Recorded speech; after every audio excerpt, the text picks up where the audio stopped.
자, 계속해서 이제 공유 관련한 쟁점들 살펴보겠습니다. 그래서 좀 어려울 수 있습니다. 근데 앞에 공부한 주제들 기초 개념이 좀 정리가 되어 있으면 어쩌지 이겨내실 수 있을 거예요. 자, 먼저 공유 관련한 주제부터 보겠습니다. 그래서 자, 기본 개념이요. 자, 지분에 의해서 소유하는 것을 가리켜서 어떤 하나의 물건을 여러 명이 그 지분에 의해서 소유하는 것을 가리켜서 공유라고 부르고요.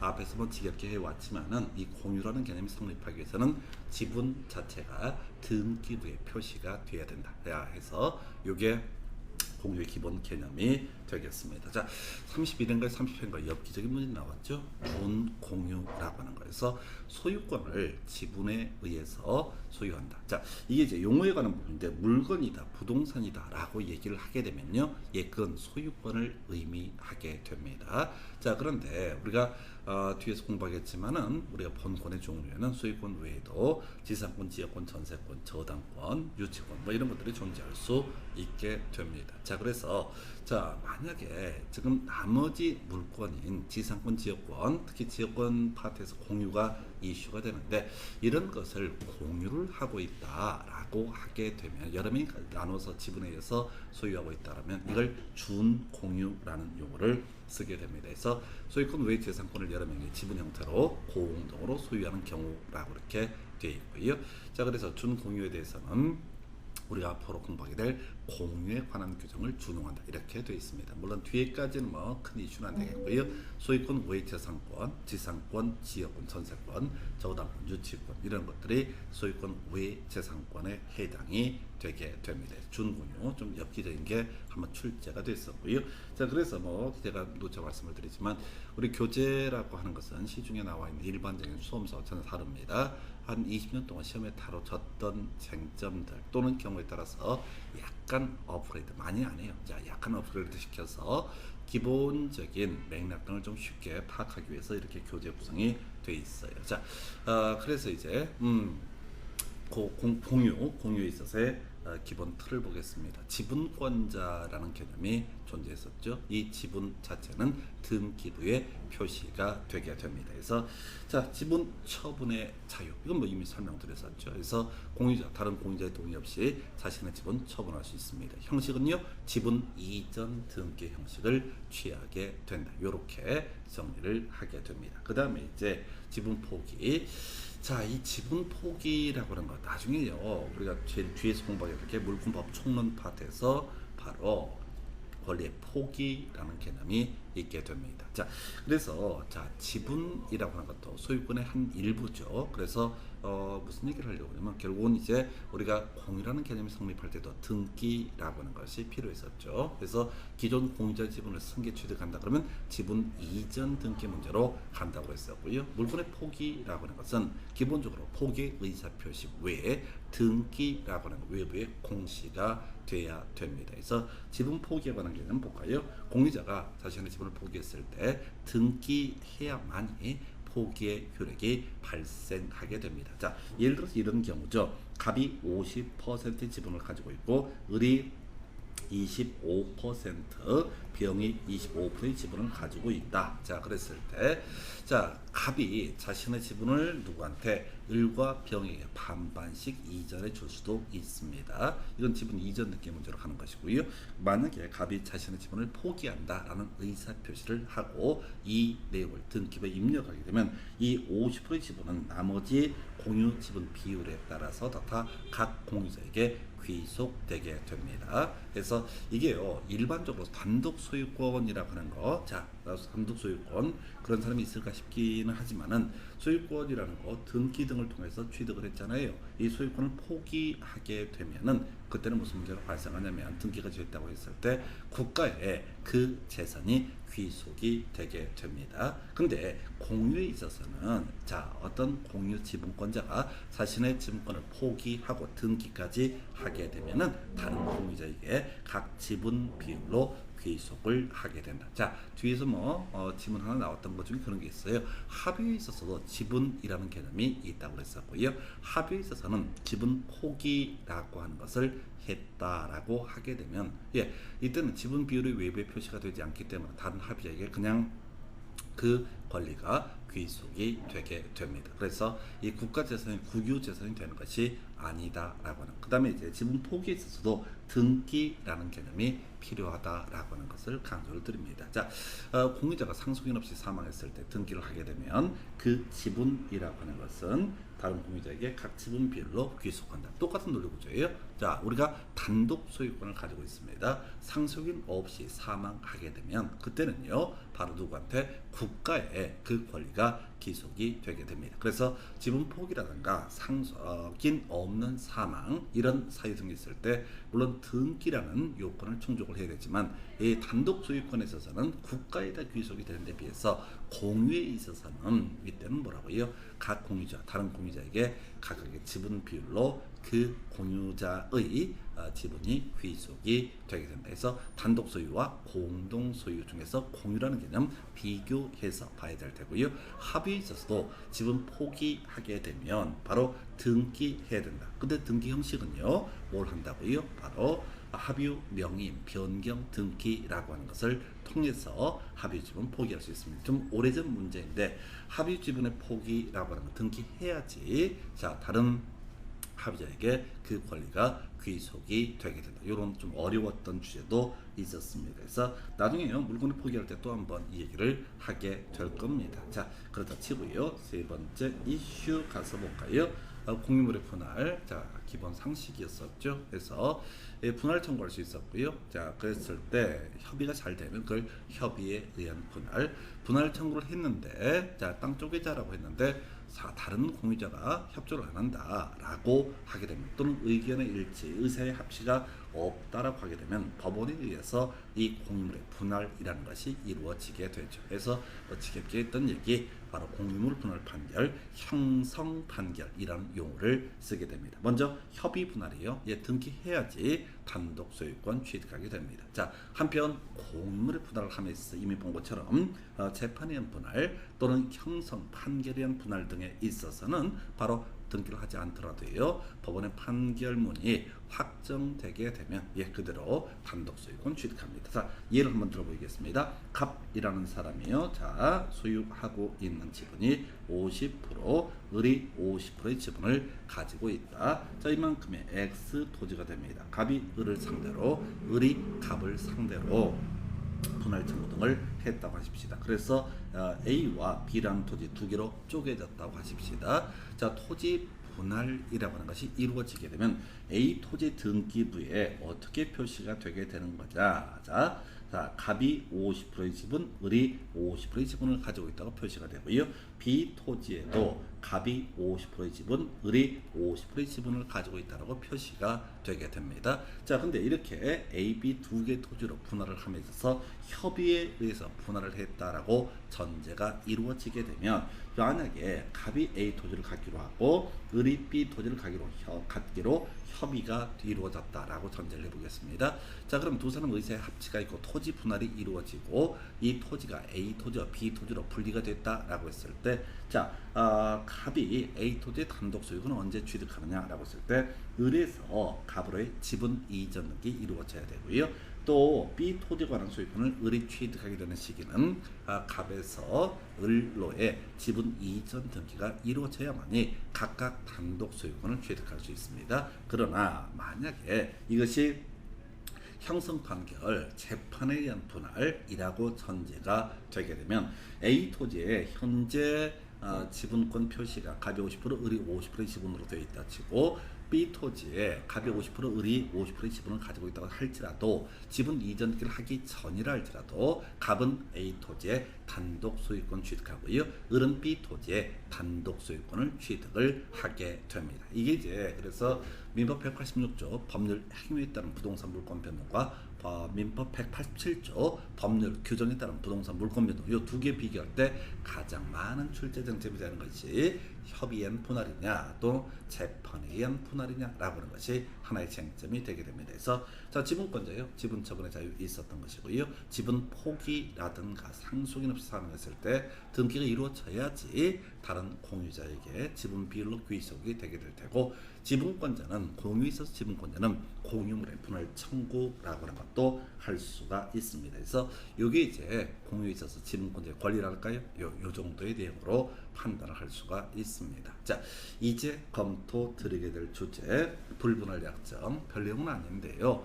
5년이라는 것이 하나 이슈가 되겠죠. 그래서 원래 공유물은 달리 약정이 없으면은 분할 청구를 할 수가 있게 됩니다. 그런데 우리가 공유 지분 형태로 이 토지 소유권을 가지고 있으면서 일정 기간 동안 절대 우리 쪼개지지 말자라고 할 수가 있죠. 이런 것을 가리켜서 불분할 약정이라고 얘기를 합니다. 그래서 공유 관계가 성립할 때 불분할 약정을 할 수가 있고요. 문제는 이제 등기라고 하는 것이 역시 필요하죠. 땅을 쪼개지 않기로 한다면 몇 년 동안 최대 5년까지 범주 내에서 누가 이 각 공유자가 합의한 기간, 이게 이제 불분할 기간이 될 텐데, 공유자는 5년의 기간을 정해서 공유물의 불분할이라는 것을 약정할 수 있으며, 공유물 불분할 약정을 갱신할 때도 그 기간 5년을 넘을 수 없다. 등기법에서 중요 이슈가 되는 것 중에 하나가 뭐냐면, 이때 공유물 불분할 약정의 등기라고 하는 것은 공유자 전원이 모두 어떻다 등기 절차에 등기 절차에 참여를 해야 된다라고 하는 것이 중요 쟁점이 되게 됩니다.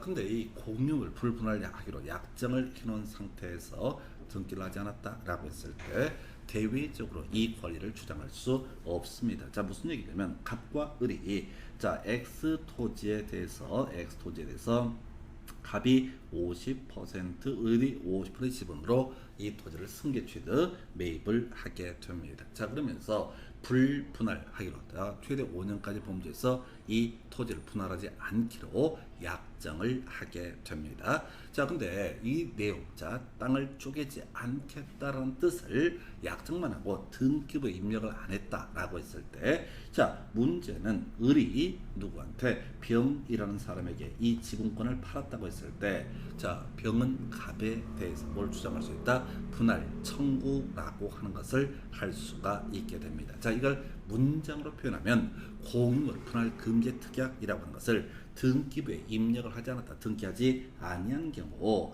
각 공유자는 지분의 양수인에게 대항할 수 없다. 불분할을 주장할 수 없다라는 표현을 바로 대항할 수 없다라고 얘기합니다. 다시 갑시다. 갑과 을이 50대 50의 지분으로 X 토지의 소유권을 취득한 바가 있습니다. 그리고 갑과 을은 우리 5년 동안은 쪼개지 말자 절대로, 이렇게 의의를 다졌습니다. 근데 미처 불분할이라고 하는 이 약정을 등기부에 입력하지 않았었고요. 둘이 다툼이 있어가지고 을이 병한테 지분권을 팔아 넘기게 되면은 이때 병이라는 사람이 갑에 대해서 분할 청구를 할 수 있고, 이때 각 공유자라는 개념은 갑을 의미하죠. 갑은 지분의 양수인인 병이라고 하는 사람에게 불분할 약정을 이유로 해서 대항할 수 없다. 못 쪼개주겠다라고 하는 것을 주장을 할 수 없다라는 의미입니다. 그래서 우리 민법 공부하면 제일 피곤한 단어 중에 하나가 대항할 수 없다, 대항할 수 있다, 이런 식의 용어를 쓰게 되죠. 대항할 수 있다라고 하는 얘긴즉슨 주장을 할 수 있다, 이런 얘기가 될 테고, 대항할 수 없다라는 얘기는 주장을 할 수가 없다라는 의미로 새기시면 되겠습니다. 그래서 이게 공유물의 공유물 분할 등에 관한 쟁점으로 살펴볼 수가 있겠고요. 그래서 하여튼 이게 공유 관련한 기초적인 법률 관계가 되게 됩니다. 그리고 나서요. 공유에 있어서 이제 공유물의 사용 수익에 관한 주제 살펴보겠습니다. 우리가 단독 소유권도요, 사용 수익과 처분 등으로 나눠서 볼 수가 있었고요. 공유물의 사용 수익, 이게 제일 어려웠잖아. 그래서 어떻게 사용할 수 있다? 공유물 전부를 사용할 수 있다, 각 공유자. 근데 어디까지? 지분 비율까지만 어떻게 사용할 수 있다. 그래서 주의하셔야 돼. 아까 1000평짜리 X 토지가 1000평이다 라고 돼 있고, 갑이 50%의 지분, 을이 50%의 지분을 가지고 있다고 했을 때 절대 갑이 갑이 이 토지 중에 500평을 쓸 수 있다라는 의미가 아니라고 했습니다. 을이 500평을 쓸 수 있다는 의미가 아니라 갑은 엑스토지 전부를 사용할 수 있는데 지분 비율까지만 사용할 수 있으니까 이때는 그 50% 넘어서는 부분에 대해서는 어떻다 그 이익을 을에게 반환해야 된다. 만약에 을이 50% 지분을 가지고 있는데 엑스토지 전부를 사용했다라고 하면 여기서 발생하는 이익 중에 50%는 누구에게? 갑에게 반환해야 된다. 이게 이제 개념상 지난 시간에 대해서 계속해서 강조드리는 방법. 그리고 수험생들이 강의하다 보면 제일 많이 헛갈려하는 부분이 바로 지분 비율에 따라서 공유물 전부를 사용할 수 있다라는 개념을 대단히들 어려워하십니다. 저도 더럽게 어려웠던 그런 챕터입니다. 자, 그렇다 치고요. 이제 사용 범위라고 해서 공유자, 공유물 전부를 지분 비율에 따라 사용하고, 이때 바로 관리 비용이라는 것은 지분 비율에 따라서 부담을 하게 된다라고 이렇게 되어 있습니다. 그래서 자, 관리비 얘기는 그다음 문제고요. 일단은 기본적으로 지분 비율에 따라서 공유물 전부를 사용한다라는 것의 의미를 새기셔야 돼.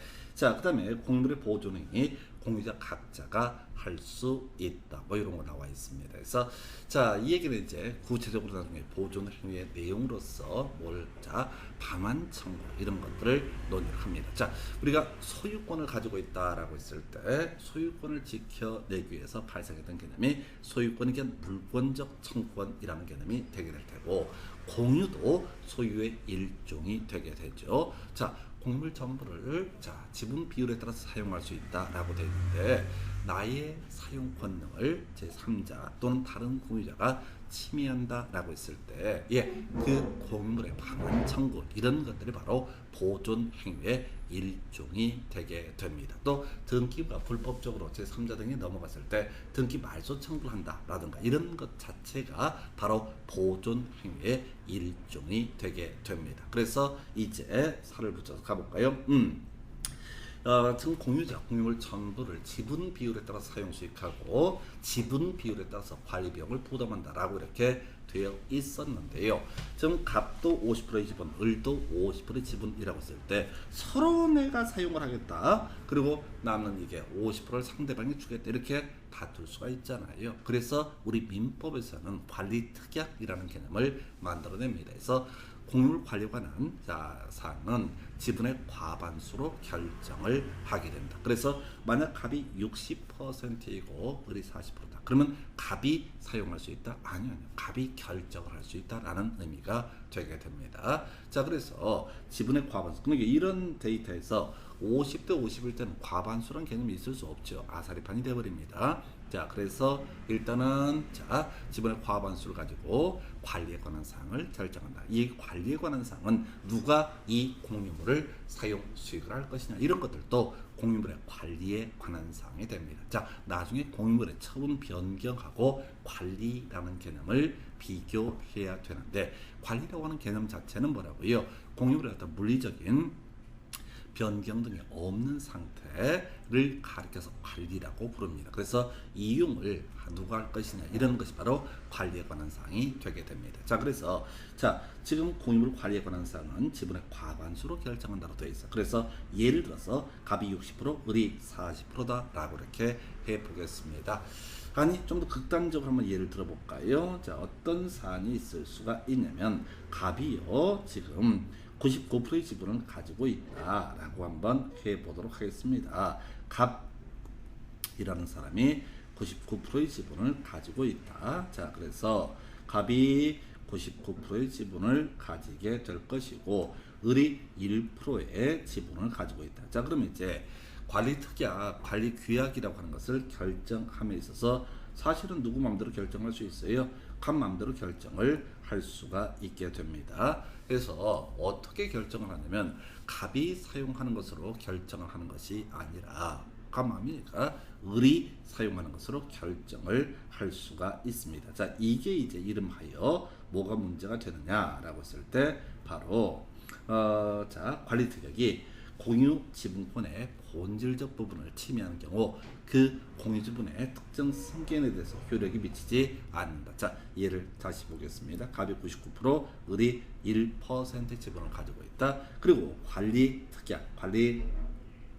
특약이라고 하는 것을 통해서 누가 사용하기로 한다? 바로 을이 사용하기로 한다. 이렇게 이제 결정을 해놓은 거야. 자, 그래서 관리 특약까지 이렇게 만들어졌는데 이때 갑이라는 사람이 병이라는 사람에게 이 지분권을 넘기게 됩니다. 그래서 병이 뭐라고요? 99%의 지분을 승계 취득을 하게 돼요. 그럼 병의 입장에서는 당연히 과반수 지분이니까 이 공유물의 사용은 내가 해야지라고 마음을 잡수고 오셨는데 이들이 미리 약정한 관리 특약이라고 하는 걸 보게 되면 1% 지분권자인 을이 사용하기로 결정을 해놓은 경우가 있을 것이다. 바로 이 얘기입니다. 이 관리 특약이 공유 지분권의 본질적 내용을 침해한다라고 했을 때는 이 공유 지분의 특정 승계인에 대해서는 효력이 미치지 않는다. 즉 을의 입장에서는 관리 특약에 따라 내가 사용할 거야 라고 하는 것을 주장을 할 수 없게 되죠. 자, 우리가 특정 승계, 특별 승계 같은 용어인데요. 자, 우리가 소유권의 취득 등에 있어서 이런 게 있었죠. 원시 취득, 뭐 이거 외우겠다. 공유소멸 매립이라든가 건물의 신축 이런 것이 원시 취득. 그다음에 승계 취득이라고 하는 개념이 대응하는 개념이 되는 거죠. 그래서 승계 취득이라고 하는 개념은 구권리자의 기초함이 없이 구권리자의 권리 기초함이 없이 구권리자의 권리에 기초해서 이걸 연계해서 얻게 되는 것을 승계 취득. 승계 취득은 이전적 승계라고 하는 것이 있었고요. 설정적 승계라는 개념이 있었죠. 그래서 지상권을 설정한다, 저당권을 설정한다 이런 것이 설정적 승계, 구권리자의 권리 일부를 떼내서 취득하는 것을 설정적 승계. 한편 구권리자의 권리를 통째로 넘겨오는 것을 이전적 승계. 이전적 승계라고 하는 것은 하나의 원인을 기초로 해서 수많은 권리물과 동시에 넘어오는 것을 포괄 승계. 이에 대응해서 하나의 법률 행위에 따라서 하나의 권리가 넘어간다. 매매나 증여에 따라서 소유권이 넘어가는 것을 특정 승계 또는 특별 승계라고 용어를 씁니다. 그래서 이 특정 승계인에게 대해서 효력이 미치지 않는다는 얘기는 지분권자의 양수인 병에 대해서는 이 사람의 99% 지분을 가진 사람의 권리를 침해하는 것으로 볼 수 있기 때문에 이때는 본질적 부분을 침해하는 케이스에 해당이 되고, 이때 지분의 양수인한테는 관리 특약을 들어서 지금 을이 다 사용할까 이런 식의 권리를 주장할 수 없다라고 하는 거에서 특정 승계, 특별 승계 용어 혼용해서 쓰고 있다는 것까지 같이 설명을 드렸습니다. 자, 정리해 볼까요?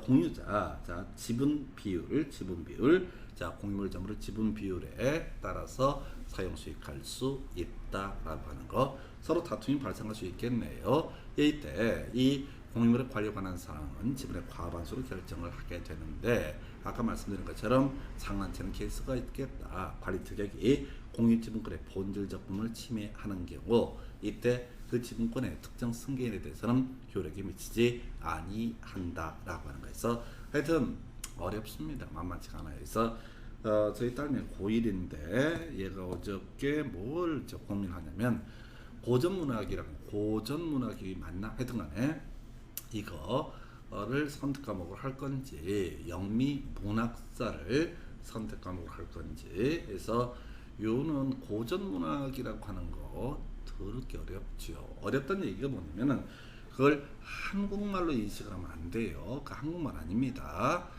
조선말이에요. 조선말하고 한국말은 틀려요. 대한민국의 언어와 조선의 언어는 거의 틀리다고 보셔야 됩니다. 우리가 고전문학의 향가나 가사나 이런 것들을 보게 되면 뭔 소린지 말 자체가 이해가 안 돼.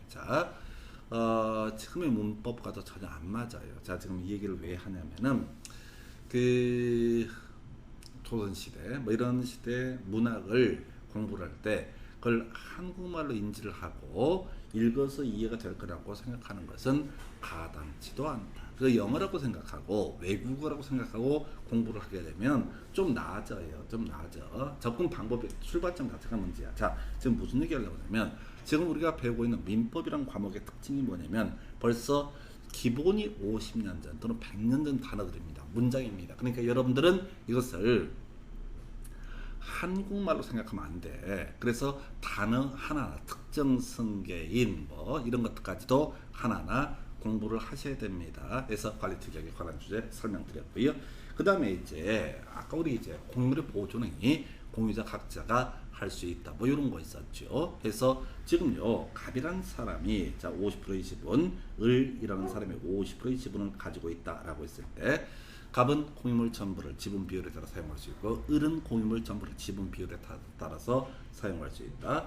관리특약 지분의 과반수로 결정을 하게 된다. 이렇게 했는데 이제는 결정 안 되는 거잖아. 과반수가 없으니까 뭐 그렇다 치고 지금 병이란 사람이 아무 권한 없는 사람이 이 문제의 토지를 이용한다라고 한다면 이거 갑이나 을의 입장에서는 돌려달라고 얘기를 할 수 있겠죠. 왜? 우리가 소유권을 가지고 있는 사람 단독 소유권 파트에서 공부했던 것 중에 하나가 뭐가 있었냐면 소유자 정당한 권한 없이 자신의 소유물을 점유한자에 대해서 반환 청구를 할 수가 있다라고 있었죠. 그래서 결국 반환 청구를 한다는 개념 자체가 보존 행위에 해당이 되게 됩니다. 자, 그래서 이 목적물의 반환 청구라고 하는 거 인정되는 케이스 지금 방금 설명드린 거야. 불법 점유자의 배타적 사용에 대해서는 당연히 누가 갑이라는 사람도 을이라는 사람도 돌려달라라고 하는 반환 청구라고 하는 것을 할 수가 있게 됩니다. 자, 그런데 말이죠. 자, 반환 청구가 부정되는 경우가 있습니다. 예, 다 아이들은 반환 청구는 인정되지 않습니다. 작년인가 팔 바뀌었던 부분이 있죠. 그래서 이거 다른 거 볼 거 없이요. 반환 청구가 인정되는 것은 불법 점유자의 배타적 사용, 제3자의 배타적 사용에 대해서는 갑도 을도 돌려달라고 할 수가 있습니다. 자, 그런데 나머지 케이스 이걸 읽어보시면 안 돼요. 경우에서를 따져서도 안 돼요.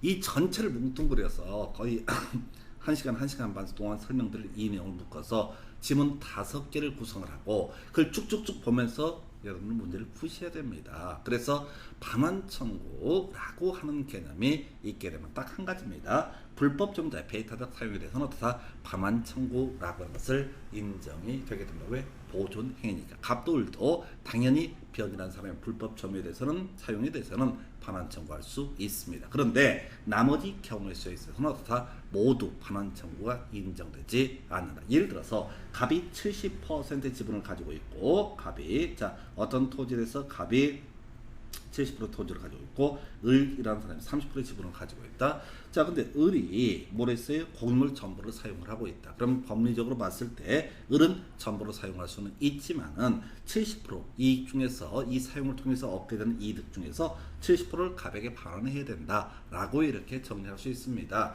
자, 근데 문제는 갑이 이걸 이용을 하고 싶은 거야. 그랬을 때 야, 을 돌려줘. 소수 지분권자에 대해서 소수 지분권자가 배타적 사용을 하고 있을 때 갑이란 과반수 지분권자가 돌려달라고 할 수가 있느냐?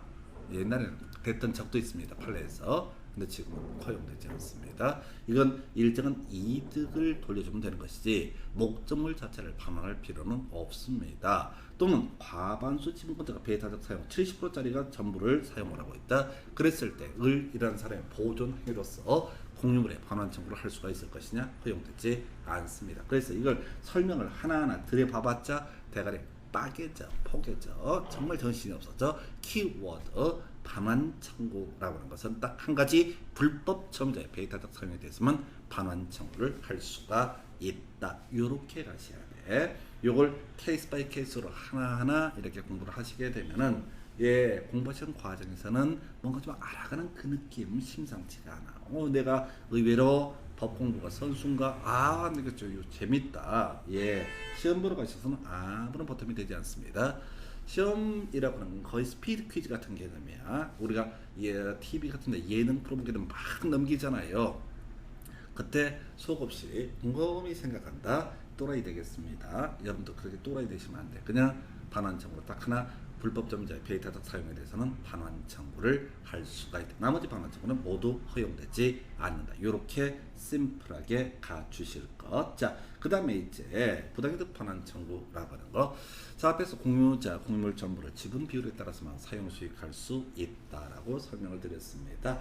예, 그래서 지금 내가 소수 지분권자인데 과반수 지분권자가 사용을 하고 있으면 그 사람에게 나의 지분 비율에 맞춰서 그 이득을 얻었다 불법적 지금 자신의 지분 비율을 뛰어넘은 이득에 대해서는 부당 이득에 해당이 되니까 요거 나에게 토해내라 라고 하는 것을 부당이득 반환 청구라고 부르게 됩니다. 그러니까 논리 구조가 이런 식이야. 반환 청구라고 하는 것은 지금 불법 점유자의 배타적 사용과 같은 경우 목통물 자체를 그냥 이 목통물의 반환 청구에서 파생되는 것이 부당이득 반환 청구나 손해배상 청구의 문제로 연계가 됩니다. 손해배상 청구와 부당이득 반환 청구의 차이점이 뭐냐면 다른 건 아니고요. 바로 고의과실에서 어떤 고의과실이 있게 되면 그때는 이제 손해배상 청구의 문제, 고의과실이 없는 경우는 부당이득 반환 청구의 문제인데 그걸 물어보지는 않아. 자, 그래서 우리가 목적물의 반환 청구에서는 딱 한 가지 불법 점유자의 배타적 사용에 대해서만 반환 청구를 할 수 있다. 이렇게 하나 외우셨고요.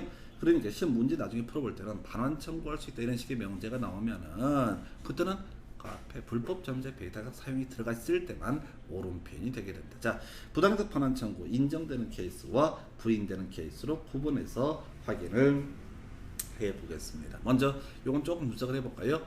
과반수 지분권자가 배타적 사용한다. 내가 30% 지분 갖고 있는데 70% 지분권자가 사용을 하고 있다. 그러면 그 사람은 내 지분 비율에 해당하는 부분 부당이득이니까 부당이득 반환 청구의 문제가 가능하다. 그 다음에 이제 소수 지분권자가 배타적 사용을 하고 있다라고 했을 때 아까 이제 내가 70% 지분을 가지고 있는데 30% 지분을 가지고 있는 사람이 전부를 사용하고 있다. 그때 목적물의 반환 청구는 허용되지 않는다라고 했었어요. 자, 대신 부당이득 반환 청구만 가능하다.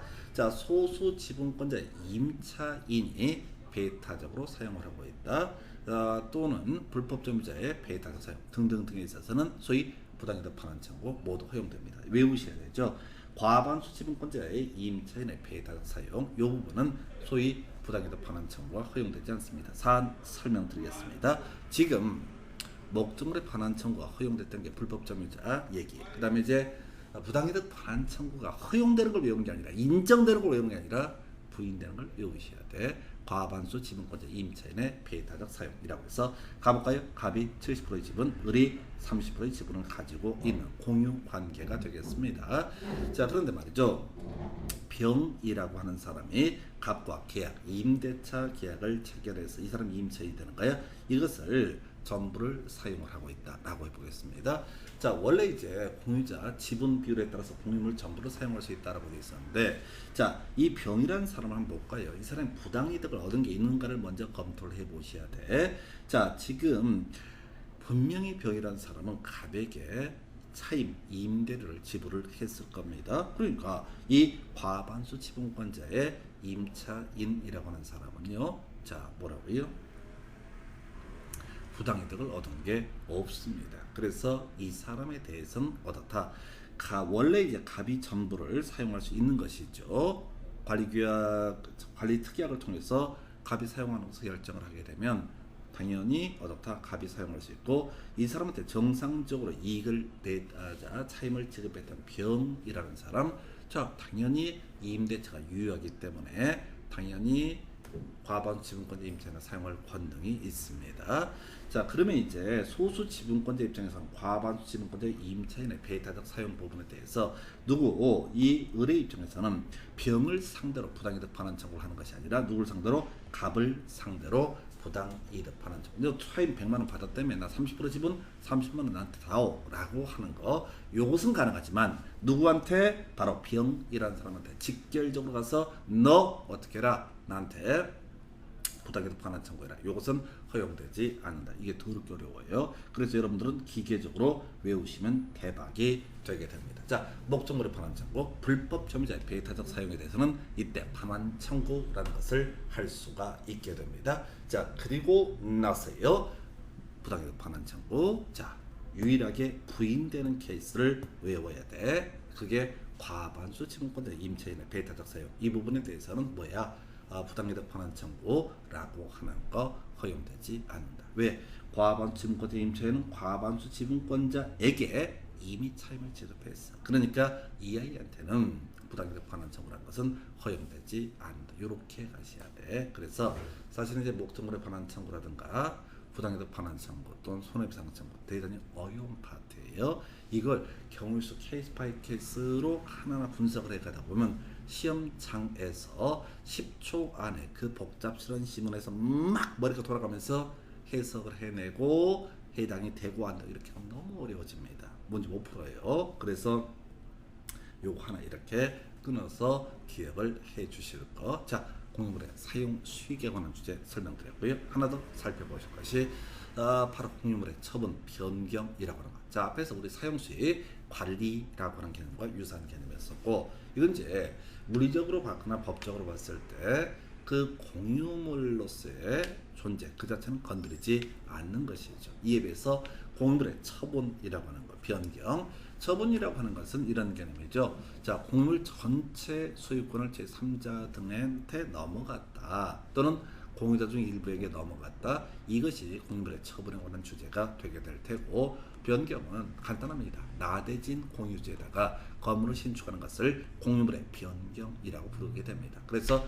우리 민법에서는 이 공유물의 처분 변경 관련해서 공유자는 다른 공유자의 동의 없이 공유물을 처분하거나 변경하지 못한다라고 되어 있어요. 그러면 이제 어떤 공유자가 다른 공유자의 동의 없이 공유물을 처분해 버렸거나 공유물을 변경을 해 버렸다라고 했을 때 각각의 공유자는 소위 보존 행위라는 것을 할 수가 있습니다. 이때 굳이 논리 체계를 잡게 되면 이 처분, 자, 등기가 넘어간 부분에 대해서는 등기 말소 청구의 문제로 연결을 해서 볼 테고요. 변경 부분에 대해서는 건물의 철거 청구의 문제로 해석을 해 볼 수가 있습니다. 다만 우리 시험에서는 변경이 뭐냐, 나대진 공유자가 건물을 신축하는 게 변경이다, 딱 여기까지만. 그리고 이런 변경 행위는 다른 공유자의 동의 없이 할 수 없다라고 하는 것까지만 출제가 됐었고요. 주로 논의가 되는 게 처분이라고 하는 거. 공유물의 소유권 자체를 제3자 등에게 또는 공유자 중 일부에게 전부를 다 넘겨버리는 경우가 있다. 넘어가는 경우가 있다. 자, 공유자 동의 없이요. 예, 이때 각 공유자 보존이 각각 할 수가 있게 됩니다. 그래서 이게 이제 케이스 바이 케이스로 가야 되죠. 그래서 결국 이제 처분 얘기가 이슈가 된다고 했고요. 예, 등기 말소 청구 문제로 가게 됩니다. 자, 우리 그런 얘기 있었죠. 단독 소유권 파트에서 이런 개념이 있었습니다. 방해 폐쇄, 방해 제거 청구의 한 내용으로서 건물의 철거 청구, 임차인에 대한 퇴거 청구의 문제, 그리고 등기 말소 청구의 문제, 이런 것이 방해 폐쇄, 방해 제거 청구의 한 내용이다. 공유자도 지분에 의해서 소유하는 사람이기 때문에 소유자의 일종이 되게 됩니다. 그래서 등기 말소 청구를 할 수가 있어요. 그래서 지금 이 등기 말소 청구라고 하는 주제는 지금 이제 보게 되면 두 가지로 구분하나요? 지분 비율의 범주에서 등기 말소를 청구할 수 있다라는 개념이 있고요. 자, 등기 전부의 말소를 청구할 수 있다. 요렇게 두 가지로 대별을 해 보게 됩니다. 문장 읽으시면 안 돼요. 이건 읽어버리면 말리는 거야. 등기 말소 청구는 지분 비율의 범주에서 등기 말소를 청구할 수 있다와 또는 뭐라고요? 등기 전부의 말소를 청구할 수 있다. 두 가지 중에 하나로 간다고. 그럼 이제 개념을 설명드리는 거야. 이때 지분 비율의 범주에서 등기 말소를 청구하는 얘기는 공유물의 처분행위, 등기부에 바뀐 형상이라고 하는 것이 일부라도 진실이 숨어있게 되면 그때는 지분 비율의 범주에서 등기 말소를 청구할 수 있습니다. 그런데 순생 거짓말이다, 등기가 완전히 시뻘건 거짓말이다 라고 전제가 되면 등기 전부의 말소를 청구할 수 있게 됩니다. 자, 그래서 공유자 중 1인의 단독 명의로 이전 등기가 맞춰진 경우, 자, 가볼까요? 갑이 60%의 지분, 을이 30%의 지분, 병이 10%의 지분으로 되어 있었습니다. 이게 공유 관계였어. 근데 갑이 서류를 조작해서 을과 병의 지분을 자기 지분으로 넘겨버린 거예요. 무효죠. 그때 을이라는 사람이, 병이라는 사람이 이 전체를 갑이 소유하는 부분에 대해서 등기 전부의 말소를 청구할 수 있을 것이냐, 일부의 지분 비율의 범주에서 등기 말소를 청구할 수 있을 것이냐. 자, 가보십시다. 갑이 지금 등기를 조작해서 100%의 지분권을 갖는 걸로 등기를 해버렸습니다. 그러면 이 중에서 60% 부분은 진실인 거야. 나머지 40%가 거짓입니다. 그래서 을은요, 자신의 30% 지분 부분, 지분 비율의 범주 안에서 등기 말소를 청구할 수 있습니다. 을은요, 병은요, 자신의 지분 10%이 부분에 대해서 등기 말소를 청구할 수 있습니다. 이게 일부라도 진실에 숨어있는 상태. 그래서 문제에서는 전부냐 일부냐가, 지분 비율이냐 전부냐가 출제 포인트입니다. 이런 것도 있네요. 공유자 한 사람이 다른 공유자의 동의 없이 그 공유물을 제3자에게 처분해버렸다. 갑을병이 60대 30대 10으로 지분을 가지고 있었는데 갑을병정이라는 사람에게 소를 조작해서 전부를 병에게 팔았다 라고 한번 해보겠습니다. 그러면 정명의로 100%의 지분이 이루어진 거예요. 그랬을 때 지금 이 중에서 60%는 진실이죠. 갑이 지분을 넘기는 문제가 안 된단 말이에요.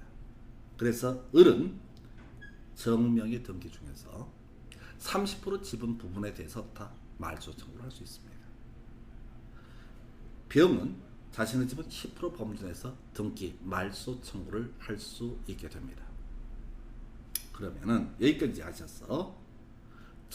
지분 비율이냐 전부냐, 세 번째까지 가서 보고 나서 나머지 개념 설명드릴게요. 원인 없이 제3자에게 공유물의 이전 등기가 이루어졌다. 각 공유자 등기 전부의 말소를 청구할 수 있다. 자, 다시 어떤 공유물을 갑이 60%, 을이 30%, 병이 10%를 지분을 가지고 있는 공유 관계입니다. 그런데 정이라는 사람이 100%의 지분을 넘게 봤는데 갑도 을도 병도 상관없이 완전 소리를 조작해서 정의 100%의 지분을 가져갔다.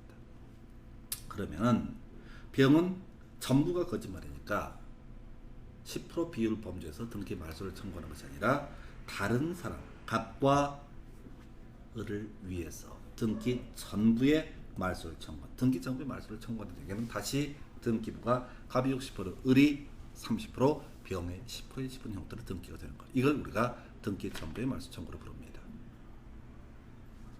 다시요. 전부가 거짓말이면은 이때는 등기 전부의 말소를 청구할 수 있습니다. 일부가 거짓말이면 지분 비율의 범주에서 등기 말소를 청구할 수 있습니다. 근데 이제 살을 붙여야 돼요. 자신의 지분을 포함해서 일부가 거짓말이면 지분 비율의 범주에서 등기 말소를 청구할 수 있고요. 자신의 지분을 포함해서 등기 전부가 무효가 되게 되면 전부의 말소를 청구할 수 있습니다. 무슨 얘기인가니? 갑이 60%, 을이 30%, 병이 10%인 지분에 대해서 지금 정이라는 사람이 갑과 을의 지분 90%를 훔쳐갔다라고 한번 전제해 보겠습니다.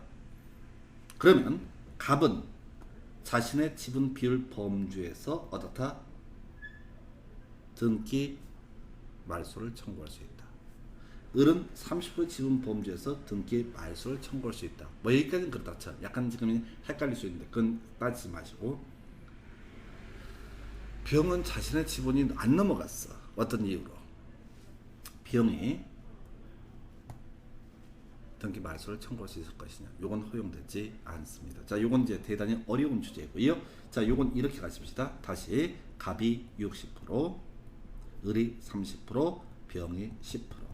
자, 그런데 이런 상태에서 갑을 병정 이런 사람이 100%를 다 가져갔다. 그러면 갑도 을도 병도 각각 등기 전부의 말소를 청구할 수 있습니다. 그런데 갑의 지분 60%만 정이 가져갔다. 그러면 갑은 자신의 지분 비율 60% 범주에서 어떻다? 등기 말소를 청구할 수 있습니다. 그러나 이때 중요한 출제 포인트, 을이나 병이라는 사람은 자신의 지분이 문제가 되지 않기 때문에 이때는 등기 말소의 청구를 할 수가 없습니다. 다시 자신의 지분을 포함해서 전부가 거짓말이면 어떤 공유자든 등기 전부의 말소를 청구할 수 있습니다. 자신의 지분을 포함해서 등기는 내용에 일부가 거짓말이면 각 공유자 지분 비율의 범주에서 등기 말소를 청구할 수 있습니다. 근데 이 공유 관계에서 시험 문제 포인트는 뭐냐면 자신의 지분과 관계없이 다른 공유자의 지분을 훔쳐갔다고 했을 때 내가 나서 등기 말소를 청구할 수 있을 것이냐? 안 됩니다. 자, 가볼까요? 갑이 X토지, 을이 Y토지를 소유하고 있습니다. 근데 을이 보니까 병이라는 사람이 나쁜 놈인데 X토지 등기부를 갑한테서 훔쳐갔습니다. 그때 저기요 병님, 나 옆집 사는 사람인데 그러시면 안 됩니다. 등기 말소를 청구하겠습니다 라고 얘기하면은 이 사람 소위 이제 우리 민사소송등에 소위 이익이 없어요. 자기랑 아무 관련 없는 얘기잖아. 나설 이유가 없는 거야. 괜히 나서다 칼 맞아. 등기 말소 청구도 동일한 논리 구조입니다. 자신과 이해관계가 있어야 돼요. 갑이 60%, 을이 30%, 병이 10%의 지분 이렇게 공유하고 있는 상태에서 정이라는 사람이 갑의 지분을 훔쳐갔을 때 을이나 병은 자신의 지분을 손대지 않았기 때문에 이때는 뭐라고요? 을이나 병이 나서서 뭐 지분 비율이 됐든 등기 선부가 됐든 말소 청구를 하는 것은 허용되지 않는다. 그러니까 우리가 등기 말소 청구에서는 이렇게 기본적으로 등기 말소 청구 기본 개념 자체가 자신의 지분권의 침해 등이 있을 때 그때 등기 말소 청구할 수 있고요. 그게 전제가 되는 거예요. 그럼 자신의 지분권 관련이 없는 상황이면 나설 수가 없다라고 봅니다. 자, 여기까지가 공동소유 공유물의 처분 변경에 관한 주제. 사실은 앞에서 공부했던 목적물의 반환 청구, 불법 점유자, 불법 제3자에 대해서는 목적물의 반환 청구할 수 있었고요. 그 다음에 부당이득 반환 청구 부인됐던 거, 과반수 지분권자 임차인에 대해서는 부당이득 반환 청구할 수 없다. 등기 말소 청구는 자신의 지분 비율을 포함을 해서 이루어진 등기 중에서 전부가 거짓말이면 등기 전부의 말소 청구, 일부가 거짓말이면 지분 비율의 범죄에서 등기 말소를 청구할 수 있다. 딱 이렇게 세 가지만 정확하게 잡아내게 되면 거의 공유의 개념 자체를 소화해내시는 겁니다. 그래서 이렇게 그래서 이 세 가지는 기계적으로 딱딱딱 치고 들어가셔야 됩니다.